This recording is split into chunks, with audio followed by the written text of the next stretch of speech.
எல்லோருக்கும் வணக்கம். ஸ்ரீமதி ராமானுஜாய நமக. ஸ்ரீமதி நிகமாந்த மகா தேசிகாய நமக.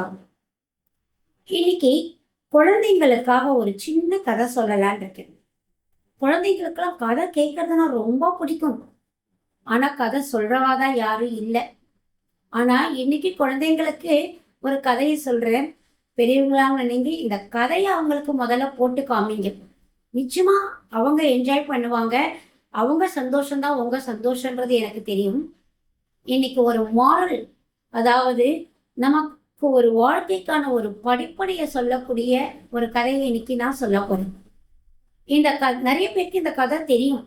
ஆனா குழந்தைங்க அதை கேட்கும் பொழுது ரொம்ப சந்தோஷப்படுவா. இந்த கதையினுடைய தலைப்பு தையல்காரனும் யானையும். நான் சொன்ன உடனே கண்டுபிடிச்சிட்டீங்க பாத்தீங்களா கதை என்ன சொல்ல போறேன்றத? ஆனாலும் குழந்தைகளுக்கு இதை போட்டு கேளுங்க. ஒரு பெரிய ஊர். அந்த ஊர்ல ராஜா மந்திரி எல்லாரும் நல்லா சந்தோஷமா வாழ்ந்துட்டு வரா. அந்த ஊர்ல பட்டத்து யானை இருக்குது. அந்த யானை ரொம்ப நல்ல யானை. ராஜாவை எப்பயும் எங்கேயும் வெளியூருக்கெல்லாம் கூட்டிட்டு போகும் வரும். இந்த மாதிரி ஒரு அன்பான யானை மக்கள் கிட்ட ரொம்ப அன்பாவே இருக்கும். இந்த யானை பாகன் டெய்லி அந்த யானைய ஒரு பக்கத்துல இருக்கிற ஒரு ஏரிக்கு குளிக்க கூட்டிட்டு போவான். டெய்லி கூட்டிட்டு வருவான். எப்பயுமே யானை தனக்கு பிடிச்ச பாதையில தான் போகும். பின்னாடி யானை பாகனும் போவான். ஒரு நாள் இந்த யானை போகும் பொழுது அங்க ஒரு தையல்காரன் தான். அந்த தையல்காரனும் ரொம்ப நல்லவன் தான். அவனும் நிறைய துணிகள்லாம் தைச்சு கொடுப்பான். ராஜாக்கு நல்ல துணிகள், ராணிகளுக்கு அந்தப்புற ராணிகளுக்கெல்லாம் நிறைய துணிகள்லாம் தைச்சு கொடுப்பான். அழகா ட்ரெஸ்ஸு, செல்வார் கமிஷு, கவுனு என்னென்னமோ தைப்பான். ரொம்ப வெரைட்டியா ரொம்ப நல்லா இருக்கும்.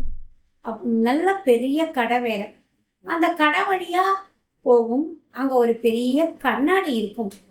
அந்த கண்ணாடி வழியா யானை வரத பார்த்துடுவான்.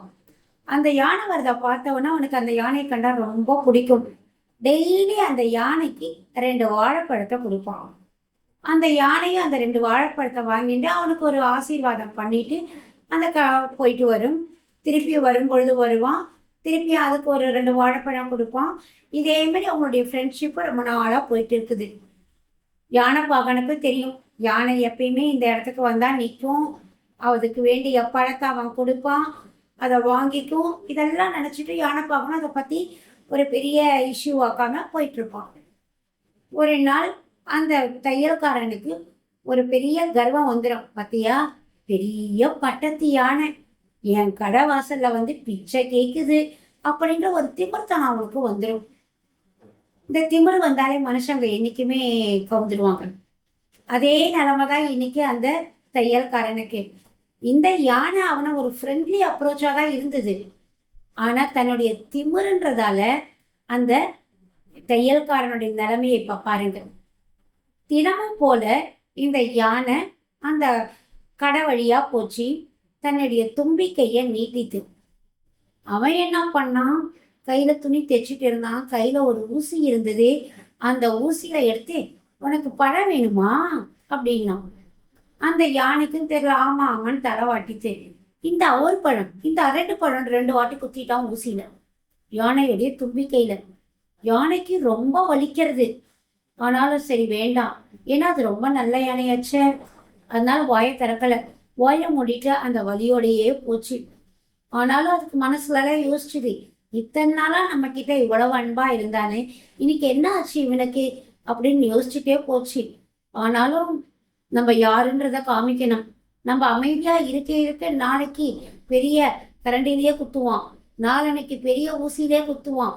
இந்த பிரச்சனைலாம் வரக்கூடாது அப்படின்னு நல்லா குளிக்க போச்சு. நல்லா குளிச்சுது. பட் கொஞ்சம் அவுட் ஆஃப் மைண்ட்ல தான் இருக்கு அந்த யானை. யானை பார்க்கணும், என்னமோ அதை ரெஃப்ரெஷ் பண்ணி பார்க்கணும்னு நினைக்கிறான். ஆனால் முடியல. கடைசியில் யானை என்ன பண்ணிட்டு வெளியில அந்த கரையை விட்டு வெளியில வந்தது. வந்த உடனே நிறைய அழுக்கு தண்ணி தன்னுடைய தும்பிக்கையில ரொப்பின்றது. அது தும்பிக்கை கிட்டத்தட்ட 4 லிட்டர் 5 லிட்டர் கெப்பாசிட்டி. நல்லா தண்ணியை ரொப்பின்றது. அழகா இந்த பக்கம் வந்துட்டு இருக்குது. வந்துட்டே இருக்கும் பொழுது அந்த திருப்பியும் அந்த தையல்காரனுடைய கடை வாசல்ல நிக்கிறது. தையல்காரன் வந்து எட்டி பார்க்கறான். என்ன காத்தால 2 வாழைப்பழம், 2 ஊசி குடுத்தது பத்தலையா? இன்னும் 2 வாழைப்பழம், இன்னும் 2 ஊசி வேணுமா? அப்படின்னு கிண்டல் பண்ணிட்டே வெளியில வரான். சும்மா தலைய ஆட்டினாரு. உடனே என்ன பண்ணுது? தும்பிக்கைய தூக்கிட்டு. உடனே அந்த தையல்காரன் என்ன பண்ணான்? ஓஹோ! தன்னை ஆசீர்வாதம் பண்ண தான் கூப்பிடுறான் போல இருக்குது அப்படின்னு தலைய குனிறான். அது தும்பிக்கையால அது எடுத்துட்டு வந்த அந்த அழுக்கு தண்ணிய அந்த கடை ஃபுல்லா ஸ்ப்ரே பண்ணிடுது. அப்படியே எல்லா இடமும் அப்படியே அழுக்கு தண்ணி. கடை உள்ள ராஜாவுடைய ட்ரெஸ்ஸு, ராணியுடைய ட்ரெஸ்ஸு, என்னென்னமோ இருக்கு. மந்திரிகளுடைய ட்ரெஸ்ஸு புதுசு புதுசா இருக்குது. இது எடுத்துன்னு அந்த அழுக்கு தண்ணி அந்த ரூம் ஃபுல்லா ஆனதால ரொம்ப அந்த கடைக்காரன் வந்து ரொம்ப அழுதுட்டான். ஐயோ! இந்த ராஜா கேட்டா என்ன பதில் சொல்லுவேன் அப்படின்னு அழுதுட்டான். ஆனா இதெல்லாம் கண்டுக்கல யானை. அது மாட்டும் அரண்மனையை நோக்கி போக ஆரம்பிச்சிடுது. அப்பதான் அவன் ஃபீல் பண்ணான். யானை எவ்வளோ ஃப்ரெண்ட்லியா இருந்தது. அது கேட்டது 2 வாழைப்பழம். முடிஞ்சா கொடுத்துருக்கலாம். முடியலன்னா இல்லப்பா நான் வாங்கிட்டு வந்து வைக்கிறேன்னு சொன்னா கூட அது தலையாட்டிட்டு போயிருக்கும்.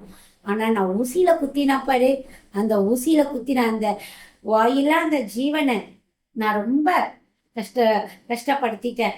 அதனாலதான் இன்னைக்கு நான் கஷ்டப்பட்டு இருக்கேன் அப்படின்னு அவன் ஃபீல் பண்ணான். யார் எந்த ஒரு தவறு செஞ்சாலும் அந்த தவறு திரும்பி தனக்கே வரும். இதான் குழந்தைங்களே என்னுடைய மாறல். அதனால யாருக்கும் எந்த தீங்கும் செய்யாதீங்க. தீங்கு செய்தா அந்த தீங்கு திருப்பி உங்களையே தொடரும். அதனால தீங்கிலிருந்து எப்பவுமே நாம தூரம் இருப்போம். நன்றி, வணக்கம். இந்த கதை பிடிச்சிருந்தா லைக் பண்ணுங்க, சப்ஸ்கிரைப் பண்ணுங்க. ரொம்ப நன்றி. காஞ்சி மாலதி.